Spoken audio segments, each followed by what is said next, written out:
The cold came first, a kind of silence that settles over a battlefield, when even the wind seems too tired to move. In a shallow foxhole outside a small Belgian town, an American paratrooper pressed his numb hands against the frozen stock of his rifle, watching four German figures advance through the snow, with white flags fluttering at their sides. Their breath rose in warm clouds. His froze in the air like dust. He was starving, sleep-deprived, wrapped in a thin field jacket that had long since surrendered to the winter. The men approaching him looked almost unreal. Heavy wool coats, polished boots, the confidence of soldiers who believed victory was already theirs. Somewhere behind him, inside that besieged town, men of the 101st Airborne Division held their lines against an enemy 5 times their size, cut off, surrounded, freezing, yet still standing. They did not know it yet, but they were living through the most desperate moment of what history would later call the Battle of the Bulge and the Siege of Bastogne. In that moment, the Germans carried an ultimatum. The Americans carried something else entirely. What does a soldier say when logic demands surrender, but the soul refuses? The storm that would swallow Bastogne did not begin with a single shot. It began in the shadows, quiet movements through deep forest columns of armor, creeping forward under radio silence, and thousands of German soldiers, marching only at night, so Allied reconnaissance would see nothing. By mid-December 1944, Hitler had assembled what he believed to be his final chance, a massive counteroffensive designed to split the Allied line, seize Antwerp, and force a negotiated peace in the West. History would remember it as the Battle of the Bulge, but for the men on the ground, it felt like the earth itself had turned against them. The attack struck the weakest American positions in the Ardennes, where exhausted units had been sent to rest and inexperienced divisions were taking up their first defensive assignments. When German armor surged forward on December 16th, the line buckled. Villages fell in hours, roads jammed with retreating troops. Reports came in from every direction. Tanks, infantry, paratroopers, all pushing west with terrifying speed. And at the heart of this chaos lay a small Belgian town, Bastogne. 7 major roads converged there, a crossroads that controlled movement through the southern Ardennes. If the Germans took it, their armored spearheads could continue driving toward the Meuse River and beyond. If the Americans held it, the offensive would stall. The town became a prize both sides understood instantly. General Dwight D. Eisenhower reacted within hours. He needed a unit capable of moving fast, fighting hard, and holding under extreme pressure. His choice was the 101st Airborne Division, still recovering from brutal months in Holland during Operation Market Garden. Many of its men were on leave in Paris. Its commanding general was in Washington. Its senior leaders were scattered. What rolled out of its rest area on December 17th was a division held together by grit and reputation, not by readiness. Their convoy toward Bastogne was misery in motion. Open trucks grinding through ice, sleet cutting across exposed faces. Paratroopers packed so tightly they could not sit for hours. Some trucks slid off the roads, others stalled in the cold. Men wrapped newspapers under their uniforms for warmth. They had no winter boots, no heavy coats, and no illusions. The only certainty was that they were being rushed toward the center of a crisis they barely understood. When the 101st finally reached Bastogne late on December 18th, they encountered units streaming the other way, retreating soldiers, warning them to turn back, insisting the Germans had Tigers, Panthers, entire divisions. But the paratroopers moved forward, setting their perimeter in the forests and fields surrounding the town. Then the trap closed. By December 20th, German forces had cut every road. The siege of Bastogne had begun. Inside the shrinking perimeter stood the 101st Airborne Division elements of the 10th Armored Division tank destroyer units, artillery batteries, and scattered stragglers who had fallen back into the town. Roughly 14,000 American soldiers, surrounded by 5 German divisions. And in temporary command was a quiet, reluctant artillery officer, General Anthony McAuliffe, a man about to make one of the most remarkable decisions in American military history. The siege tightened like a fist. By December 21st, the men inside Bastogne were fighting two enemies, the German army and the cold itself. The winter of 44 was one of the worst in European memory. Rifles froze solid unless men warmed the bolts under their armpits. Blood plasma turned to ice. Morphine syrettes had to be thawed in medics' mouths before they could be used. Frostbite claimed more soldiers each day, blackening toes, stiffening fingers, and spreading the kind of pain no enemy shell could match. Artillery pounded the town constantly. German 88s shattered stone walls that had stood for centuries. Screaming Mimis roared overhead in waves, their howls echoing through the ruins like something alive. Civilians huddled in cellars with soldiers, listening to the thunder above, wondering if the next shell would bury them under their homes. Supplies dwindled to nothing. Hot food had become a memory. Ammunition was counted in handfuls. Through it all, General Anthony McAuliffe moved along the perimeter each day, his jeep bouncing over cratered roads, headlights off visiting foxholes one by one. He saw teenagers with swollen feet, sergeants running on 4 days without sleep, young lieutenants now commanding companies because every captain had been killed or wounded. McAuliffe studied their faces, the exhaustion, the fear, and knew they could not hold much longer without help. And then, on the morning of December 22nd, help came in an unexpected form. 4 German soldiers appeared through the snow, carrying white flags. Private First Class Leo Palmer watched them approach through the icy mist.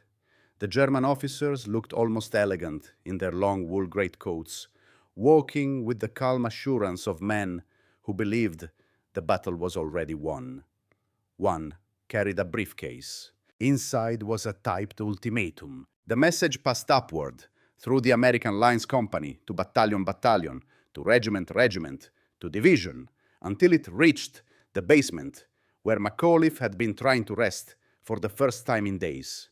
Woken from sleep, he skimmed the pages, a formal demand for the honorable surrender of Bastogne, accompanied by threats of total annihilation if the Americans refused within 2 hours.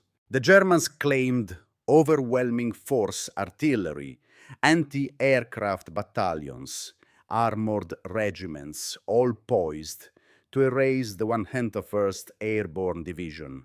McAuliffe blinked at the paper groggy, almost annoyed. "Surrender," he muttered. "Oh, nuts!" He tossed the message into a trash bin and thought no more about it. But his staff insisted a formal reply was needed. Officers debated what tone to use, diplomatic, defiant, detailed, until Lieutenant Colonel Harry Kinnard offered a quiet suggestion. "Sir, what you said first would be hard to beat." The room fell silent. Every officer understood immediately. McAuliffe sat down, pulled a blank sheet toward him, and wrote, "To the German commander, nuts." The American commander, a single word, casual, almost humorous, was about to reshape the morale of 2 armies. When Colonel Joseph Harper delivered the note to the blindfolded German officers in the snow-dusted woods, the reaction was not what anyone expected. Lieutenant Helmut Henke, carrying his clipboard and the confidence of a man expecting surrender, paused after hearing the translation. "Nuts?" he asked, genuinely puzzled. "Is that affirmative or negative?" Harper's answer was a cold blade of clarity. Decidedly not affirmative. Only later, when the blindfolds were removed and the Germans read the typed reply, did anger and confusion replace their earlier certainty. They had expected hesitation, fear, perhaps negotiation. Instead, they received a word so American, so utterly foreign to formal military language, that it struck deeper than any insult. It suggested the Americans were not desperate, but defiant. Worse, they refused to behave the way a surrounded enemy was supposed to behave. The psychological impact rippled instantly. German officers had assured their men that the siege of Bastogne was already won, that the trapped Americans were only hours from surrender. Now that certainty cracked. General Heinrich von Lüttwitz himself, commander of the 47th Panzer Corps, was said to be stunned. His threats of overwhelming artillery were a bluff.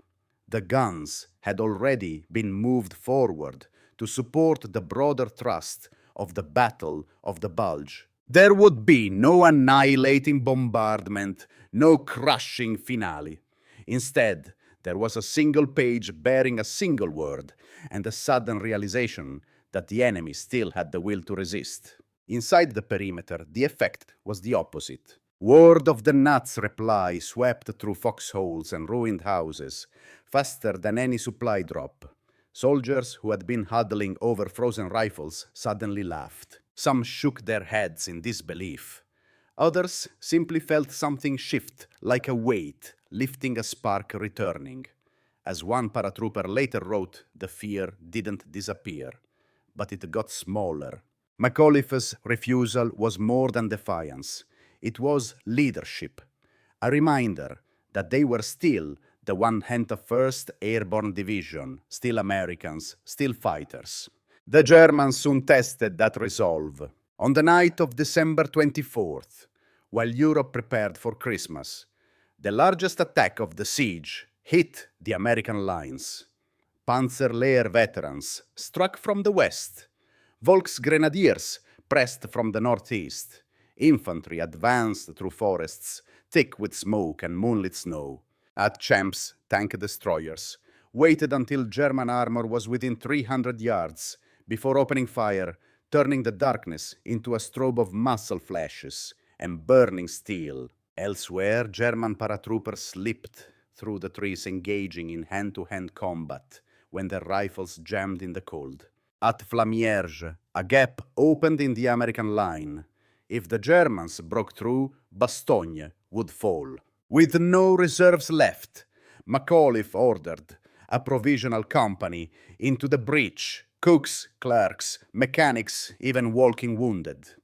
Led by a bandaged major who refused evacuation, these unlikely soldiers held for 3 critical hours. When dawn revealed 42 German bodies in the snow, the message was unmistakable. Bastogne was still alive. 2 days later, the sound of tank engines came from the south.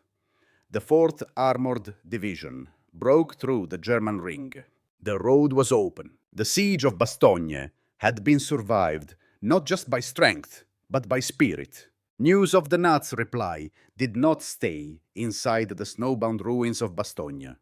It traveled outward first, through the ranks of the Third Army, as Patton's tanks pushed north, then through the wires of American newsrooms, and finally across a nation that had grown accustomed to grim casualty reports. For once, the headlines were not about loss, they were about spirit.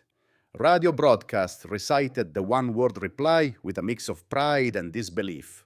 Editorials called it pure American character, plain stubborn and unshakably free.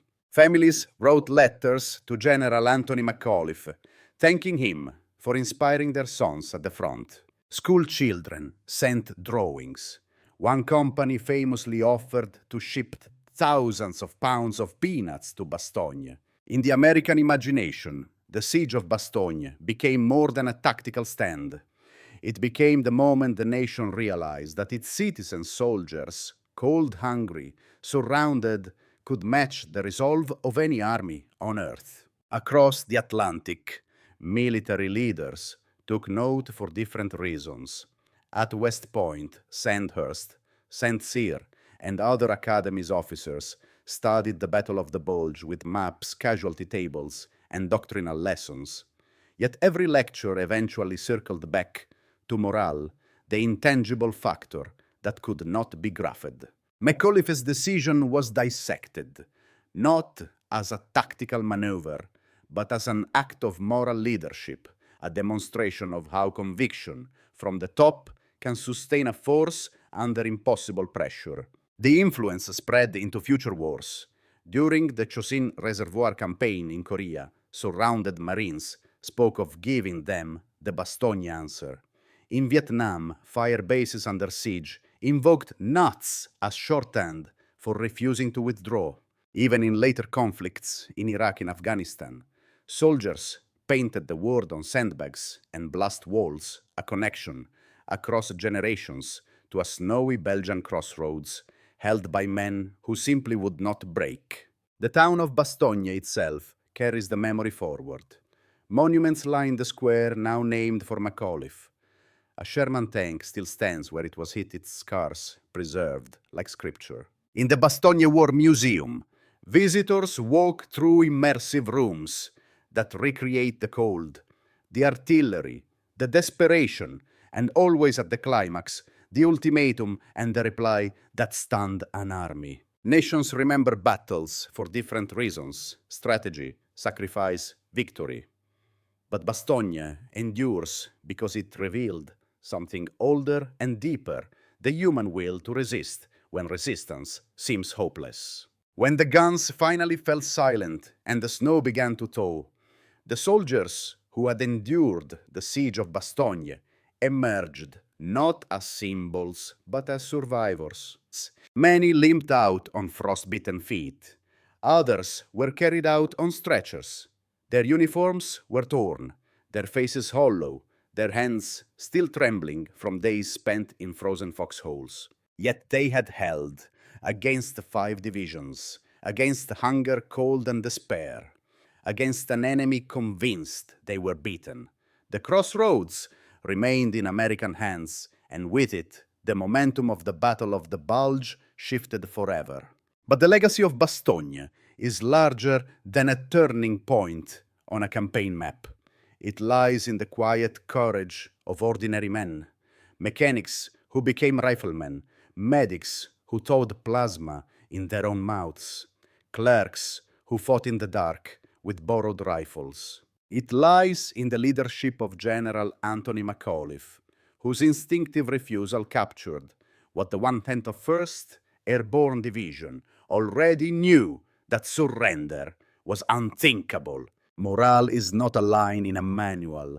It is something earned, shared, and defended. Generations of officers have studied the battle, tracing troop movements, and discussing the tactical problems of defending a crossroads with too few men and too little ammunition.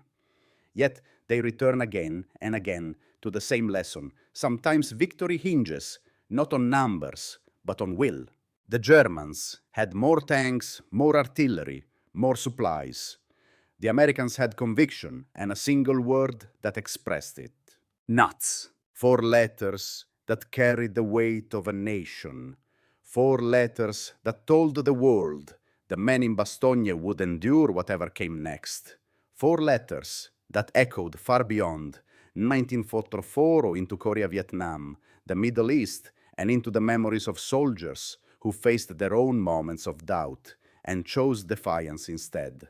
We remember Bastogne not because it was inevitable, it was not, but because human beings pushed beyond endurance, discovered something unbreakable within themselves. And we remember because that discovery still matters.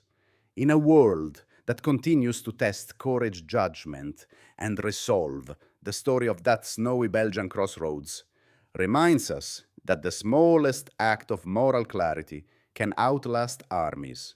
What do you believe is the most enduring lesson of Bastogne for the military, for history, or for the human spirit? Share your thoughts below. And if you value exploring the battles that shaped our world, consider joining us for the next chapter of this journey into the past.